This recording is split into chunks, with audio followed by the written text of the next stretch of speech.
Doa berhabis, banyak kali saya berdoa, tiada juga jawaban.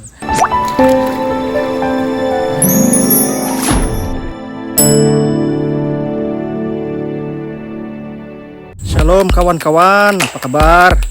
Hari ini saya mau kasih cerita pengalaman saya mencari pekerjaan dan bagaimana campur tangan Tuhan itu ada dalam pencarian pekerjaan saya. Panas lah.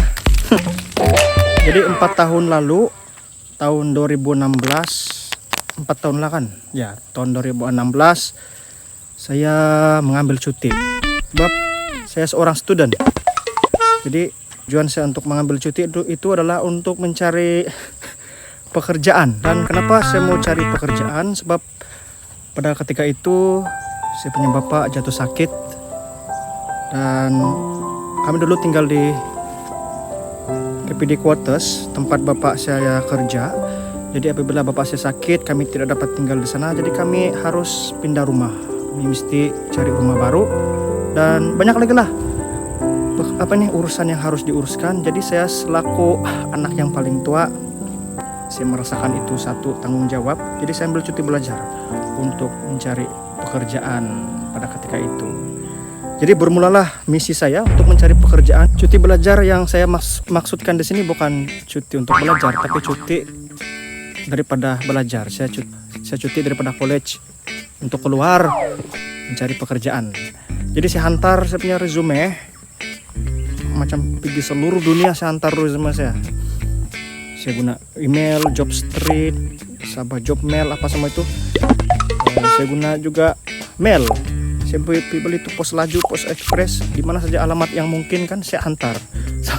Sampai itu balik-balik itu orang pejabat pos pun, kau lagi, dia bilang. Jadi saya punya resume kan macam sudah travel, saya rasa lah travel di seluruh pelosok Sabah. Tapi yang mengecewakan kan saya tunggu tiada juga jawaban. Orang bilang, betul pula nih penantian satu penyiksaan. Jadi saya berdoa berhabis. Banyak kali saya berdoa, tiada juga jawaban. Dan saya merasa sangat kecewa. Lama betul saya tunggu. Jadi saya pun berdoalah kepada Tuhan. Tuhan, kenapa ini? Kenapa tiada? Kenapa lambat? Banyak sudah nih resume saya antar nih, saya bilang. Betul-betul sakit lah saya rasa. Macam tidak sudah pengharapan, macam putus sudah harapan.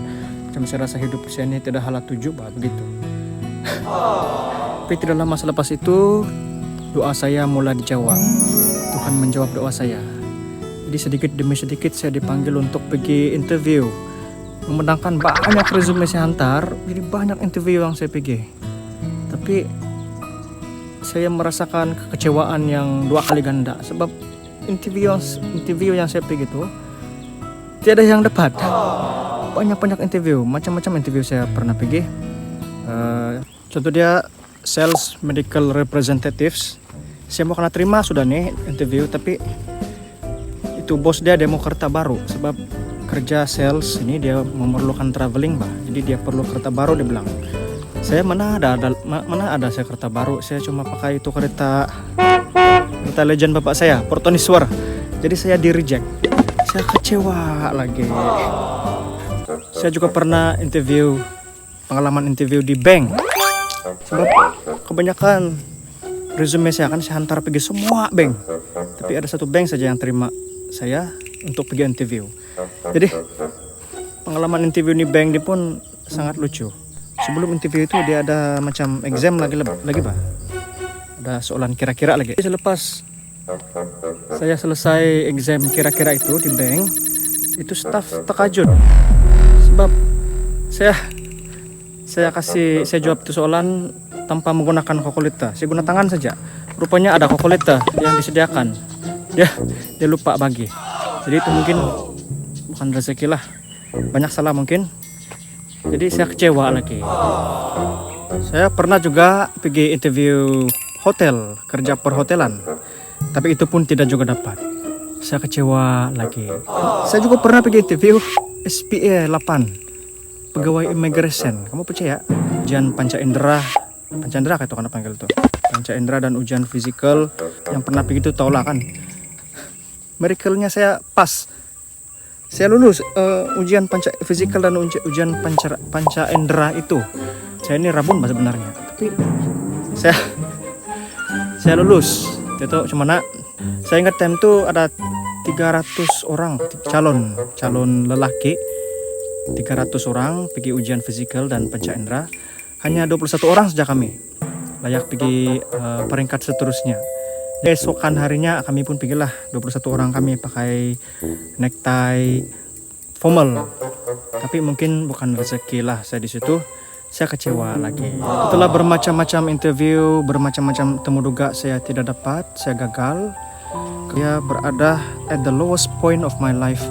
Saya betul-betul merasa down. Saya pun terpikir, saya harus berbuat sesuatu. Saya mengambil keputusan untuk pergi satu kursus. At least saya ada itu sijil kehadiran, Mbak. Jadi saya menghadiri itu kursus pegawai keselamatan dan kesehatan di NIOS selama 22 hari. Jadi saya pergi itu kursus SHO, Safety and Health Officer. Saya ambil itu kursus full mode 22 hari. Jadi dalam pikiran saya tidak salah untuk meleburkan sedikit duit demi untuk mendapatkan pekerjaan lah. Dan dari situ saya mula jatuh cinta sama ini pekerjaan. Sepanjang kursus itu saya naik kereta api dari Papar pergi Keke, jimat duit, jimat petrol, jimat bayar parking. Dan untuk menjadi seorang yang kompeten, dia perlu 3 tahun pengalaman. Jadi pada ketika itu saya hanya ada sijil kehadiran selepas hadiri kursus itulah. Berbekalkan sijil kehadiran itu, at least sekurang-kurangnya saya berjaya mendapat pekerjaan di salah sebuah syarikat infrastruktur dan syarikat pembinaan jalan, road construction company. Dan setelah bekerja di syarikat itu, di company itu, saya dapat peluang untuk meneruskan exam saya untuk menjawab peperiksaan 4 paper itu, sebab paper yang keempat dia memerlukan workplace project ataupun WPA workplace WPA workplace presentation assessment. Tidak serupa sudah. Campur tangan Tuhan itu sebenarnya ada. Saya lulus peperiksaan tersebut dan kemudian setelah beberapa tahun saya menjadi seorang yang kompeten, practitioner yang kompeten. Tapi sebenarnya yellow book saja. Untuk menjadi seorang yang kompeten, pegawai keselamatan dan kesehatan ini dia memerlukan 3 tahun pengalaman kerja.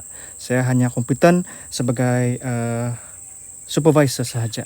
Tapi saya sudah sangat bersyukur mendapat pengalaman-pengalaman seperti ini. Jadi apabila saya renung balik pengalaman saya mencari pekerjaan ini kan, saya merasakan campur tangan Tuhan itu sebenarnya sentiasa ada.